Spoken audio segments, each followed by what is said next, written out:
Hello friends, শুভ দুপুর, শুভ দুপুর, শুভ দুপুর। তো এখন বাজে ঠিক দুপুর 1:10, আর আমি আমার বাবাইকে এসেছি এখন স্নান করিয়ে জামা কাপড় পরাতে। যেহেতু অনেক দিন পুজো করিনি, তাই আজকে ভাবলাম একটু ভক্তি ভরে পুজো করি। তো যেহেতু বাবাইকে ঘি মধু দিয়ে স্নান করালাম, আমার ভোলানাথকে ঘি মধু দিয়ে স্নান করালাম, তারপরে বড়দি ওই বাড়ি থেকে ফুল পাঠিয়েছিল, তো সেই ফুলগুলো দিয়ে সুন্দর করে পুজো করলাম। পুজো করছি এমন সময় আসলো দুধ দিতে, তো দুধ আনতে গেলাম। তারপর সমস্তটা সাজিয়ে গুছিয়ে গেলাম দুধ আনতে, যে দুধের ছেলেটা এসেছিলো। তারপর আমার সিংহাসন কমপ্লিট করে এবার ভোগ নিবেদন করব। আজকে আমাকে অনেকেই বলেছো যে গোপালকে নিয়ে নাকি আমি বেশি আধিক্যতা করি। অনেকেই আমাকে বলছো, আমার সামনে বলছো, পিছনে বলছো, আমার প্রতিবেশীরা নয় নিশ্চয়ই, তবে হ্যাঁ কিছু কিছু মানুষ যারা আমার খুব পরিচিত, খুব নিজের, তাদের কথা বলছি যে আমি নাকি গোপালকে নিয়ে ভীষণ আধিক্যতা করি, গোপালকে নিয়ে এত আধিক্যতা করা ঠিক না। তো দেখো, আমি গোপালকে নিয়ে কতটা আধিক্যতা করব, কতটা কি করব, সেটা একান্তই আমার ব্যাপার। ঠিক আছে, যেহেতু আমার গোপালকে আমি তুলেছি, তুমি তোলোনি বা তোমরা তোলোনি, তো আমি আমার গোপালকে আমি সন্তান রূপে দেখি। আমার বাবাই যেমন আমার বড় ছেলে, আমার গপু তেমন আমার ছোট ছেলে। তো আমার সন্তানের যতটা যত্ন নেওয়ার দরকার, আমার সন্তানের যতটা মানে আদর যত্ন করার দরকার, আমি ঠিক ততটাই করব। তো এই বিষয়ে আমি তোমাদের কারোর থেকে কোনো শিক্ষা বা জ্ঞান নিতে রাজি নই, বিশেষ করে ঠাকুরের ভক্তির ব্যাপারে। আর হ্যাঁ, যার যেমন সামর্থ্য সে তেমন পুজো দেবে, সে তেমন ভক্তি করবে। ঠিক আছে, তো এটা নিয়ে আমি তাদের যেমন বলতে যাই না যে তারা কি করে পুজো করলো, তারা কি করে সন্ধ্যা দিল, তারা কি করে ইয়ে করলো। তো হ্যাঁ, আমি আমার এই প্ল্যাটফর্মে যেহেতু আমি কাজ করতে নেমেছি, তো আমাকে আমার ভালো জিনিসটা তুলে ধরার চেষ্টা করি। ঠিক আছে, তো আমি আমার গপুকে সন্তানের মতো দেখি, তাই আমার গপুর আমি যেটা ভালো বুঝি আমি সেটা আমার গপুকে করি। ওকে, আশা করি বোঝাতে পেরেছি আমার সেই বন্ধুকে, যে বন্ধু আমাকে এরকম বলে, আমি আমার কানে আসছে, প্রত্যেকে আমাকে বলছে। তো ঠিক আছে, চলো তুমি তোমার মতো তোমার গোপালকে সেবা দাও, আমি আমার ঈশ্বর আমাকে যেরকমভাবে দিয়েছেন আমি ঠিক আমার গপুকে সেরকমভাবে সেবা দেওয়ার চেষ্টা করি। আর একটা কথা বলি, ঈশ্বর সবার মধ্যেই বিরাজমান। তো আপনার মধ্যেও আছে, আমার মধ্যেও আছে, আর একজনের মধ্যেও আছে, সবার মধ্যে ঈশ্বর বিরাজমান। ঈশ্বর যেমন বিরাজমান, তার ভিতরেই কিন্তু একটা আসরিক শক্তিও কাজ করে সবসময়, যে শক্তিটা সবসময় খারাপ নেগেটিভ চিন্তাভাবনা, মানুষের মনোবল ভেঙে দেওয়া, এই সব দিক থেকে তারা বেশ পটু। তো যেমন ভালো দিকটাও আছে তেমন খারাপ দিকটাও আছে। তো আমি বলবো আপনাদের মন থেকে ওই আসরিক শক্তিটাকে মুছে ফেলে যে দৈবিক শক্তি আছে, ঈশ্বর যে শক্তিটা দিয়েছে সেইটা তুলে ধরুন, দেখবেন আপনারও ভালো লাগবে। আমি যেমন গপুকে আদর যত্ন করি, আমার গপুকে আপনিও ঠিক করতে পারবেন। আস্তে আস্তে একটু ভালো হওয়ার চেষ্টা করুন না। হ্যাঁ, আপনি গোপাল নিয়েছেন, গোপালের যত্ন আপনি আলাদাভাবে করেন, কিন্তু এই বলে এটা বলবেন না যে ওর গোপালকে নিয়ে ও বেশি আধিক্যতা করে, ওর গোপালকে নিয়ে ও বেশি ইয়ে করে, হ্যান করে ত্যান করে। আরে বাবা, যে যার মতো আছে তাকে তাদের মতো থাকতে দিন না প্লিজ। ঠাকুর নিয়ে অন্তত গসিপটা বন্ধ করুন। অন্য সব নিয়ে তো আপনাদের সারাদিন গসিপ চলছে, অন্তত ঠাকুর নিয়ে গসিপটা বন্ধ করুন। তো এটুকুই আমি রিকোয়েস্ট করব, ঈশ্বরের কাছে প্রার্থনা করি আপনার সুবুদ্ধির উদয় হোক, আর শুভবুদ্ধির উদয় হোক, এটা আমি সবসময় ঈশ্বরের কাছে প্রার্থনা করি।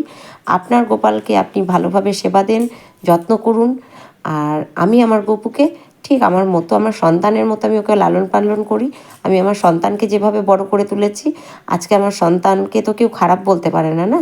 তো আমার গপুকেও ঠিক আমি সেরকমভাবেই আদর যত্ন দিয়ে রাখছি। পর আজকে পুজো করলাম, কি ভালো লাগছে ঠাকুরগুলো। আজকে আপেল দিয়েছিলাম।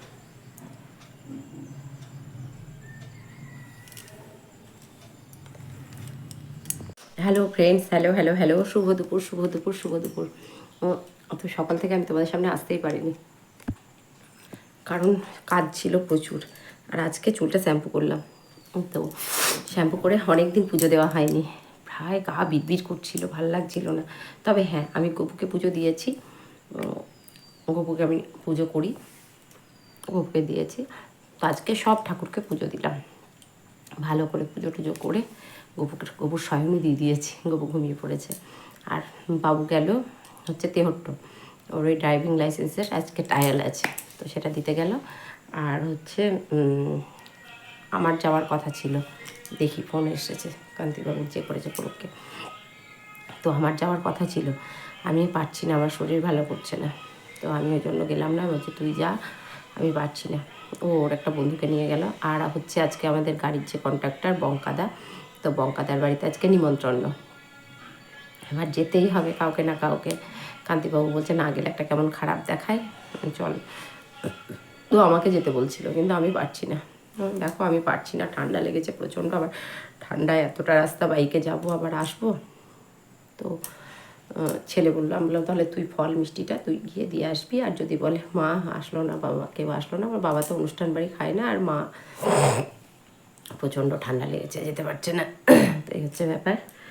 আর এখন রান্নাবান্না করেছি আজকে ডিমের ঝোল, কালকে শাকের ঘন্ট ছিল, আর আলু ফুলকপির নতুন বড়ি দিয়ে বেগুন দিয়ে একটা তরকারি করেছি। এই তরকারিটা আমার ভীষণ প্রিয়, টমেটো এই। আর কান্তিবাবুর করলা ভাতে।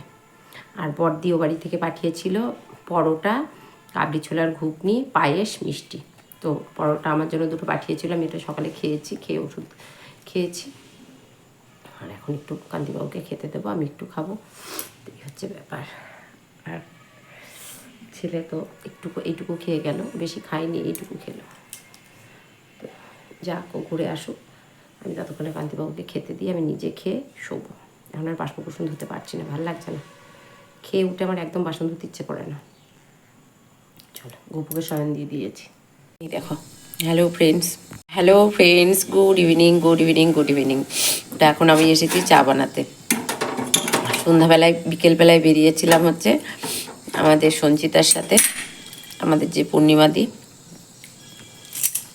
পূর্ণিমাদি সাধ্য শান্তি কাজ নিমন্ত্রণ যেগুলো করার সেগুলো করতে।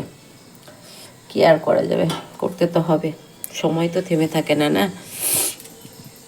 আর ওনার আত্মার শান্তি কামনার জন্য এটুকু তো করতেই হবে। তো সেই হচ্ছে ব্যাপার। আর এখন আমি বসিয়েছি চা, আর রাত্রে ভাত হবে, প্লাস রুটি হবে দুটো।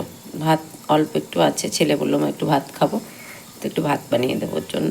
ভাত হবে প্লাস রুটি হবে। ছেলে বললো আলু সিদ্ধ, ঘি, একটু ভাত বানিয়ে দিও মা, ভাত করো। তাই বললাম ঠিক আছে, ভাত করব। আর ও গেছিল, ওই যে আমাদের একটা নিমন্ত্রণ ছিল বললাম বঙ্কাদার বাড়িতে, তো ওখান থেকে ওরা মায়ের প্রসাদ পাঠিয়ে দিয়েছে। তো আমি ওই প্রসাদটা একটু খাবো। আর কান্তিবাবু রুটি খাবে, তো রুটি তো আমাকে করতেই হবে। তো ভাতে শুধু দেবো আলু সিদ্ধ। ছেলে বললো আলু সিদ্ধ, ঘি আর ভাত। হ্যাঁ ঠিক আছে। আর আমি বিকেলে বেরিয়েছিলাম পূর্ণিমাদির, আমি সঞ্চিতার কাকুলিদি তিনজনে বেরিয়েছিলাম ওই পূর্ণিমাদির নিমন্ত্রণ করতে। এই হচ্ছে ব্যাপার। আর চলো, এখন একটু চা বানাতে আসলাম, একটু চা খাই। চা না খেলে না, সন্ধ্যাবেলা একবার চা খেয়েছি কিন্তু ঠিক জুতজাত মতো হয়নি চাটা, তো সেটাই খাবো। আর আমি রুটি বানাবো, ভাত বসাবো, অনেক কাজ। আর খাবো একটু গরম জল, ঠান্ডা জল খেতে পারছি না, আগে ঠান্ডা লেগেছে তো গলার অবস্থা ভালো না, ঠান্ডা জল একদমই খেতে পারছি না। আর মাছি, আমি যেখানে যাচ্ছি, যাদের বাড়িতেই যাচ্ছি, প্রত্যেককেই শুনছি তাদেরও ঠান্ডা লেগেছে। তো এই সময়টা মনে হয় প্রত্যেকেরই কম বেশি ঠান্ডা লাগছে মনে হয়, হচ্ছে ব্যাপার। চল গরমটা খাই, চাটা করি, করে তারপরে রাত্রে রান্না করব। তো ফাইনালি আমার খাওয়া দাওয়া কমপ্লিট। খাওয়া দাওয়া বলতে গেলে আজকে ওই যে পঙ্কাদার বাড়ির থেকে প্রসাদ এসেছিল, আমাদের নিমন্ত্রণ ছিল, তো আমরা যেতে পারিনি। আমি একটু নিমন্ত্রণ করতে বেরিয়েছিলাম পূর্ণিমাদির, তো আমাদের মধ্যে আর নেই, তো ওই জন্য সঞ্চিতা, আমি কাকুলিদি একটু নিমন্ত্রণ করতে বেরিয়েছিলাম। তো এই বাড়ি এসে আর ভালো লাগছিল না, তো একটা মনের একটা এফেক্ট তো পড়েই, তো যার জন্য আর শরীরটাও বিশেষ ভালো নেই। তো এই জাস্ট বাড়ি ঢুকে শুয়েছিলাম, চাটা করে দেখালাম, চা করলাম, চাটা করে খেয়ে দিয়ে খাওয়ার আগে দুটো রুটি করলাম কান্তিবাবুর জন্য। আর প্রসাদ দিয়েছিল ওই বঙ্কাদার বাড়ি থেকে খিচুড়ি, ছ্যাঁচড়া, চাটনি, যা প্রসাদ দিয়েছিল হয়ে গেছে আমাদের। তো এই হচ্ছে ব্যাপার। চলো আজকের মতো আসি, দেখা হচ্ছে নেক্সট ভিডিওতে। আমার মশারি খাটানো হয়ে গেছে দেখতে পাচ্ছ। এবার হ্যাঁ, অনেকেই বলবে তুমি তো মশারি খাটাও না। হ্যাঁ, শীতের মধ্যে খাটাচ্ছি, কারণ ফ্যান চলছে না, মশা লাগছে। তো চলো সকলে আজকের মতো আসি, দেখা হচ্ছে নেক্সট ভিডিওতে। আমার বাবাই ঘুমিয়ে পড়েছে, শুয়ে পড়েছে, ঘুমাইনি, আমি এবার শোবো। আজকের মতো আসি, দেখা হচ্ছে নেক্সট ভিডিওতে। সবাই ভালো থেকো, সুস্থ থেকো, ভালোবাসায় থেকো। Tata, love you all. সবাই ভালো থেকো, গুড নাইট।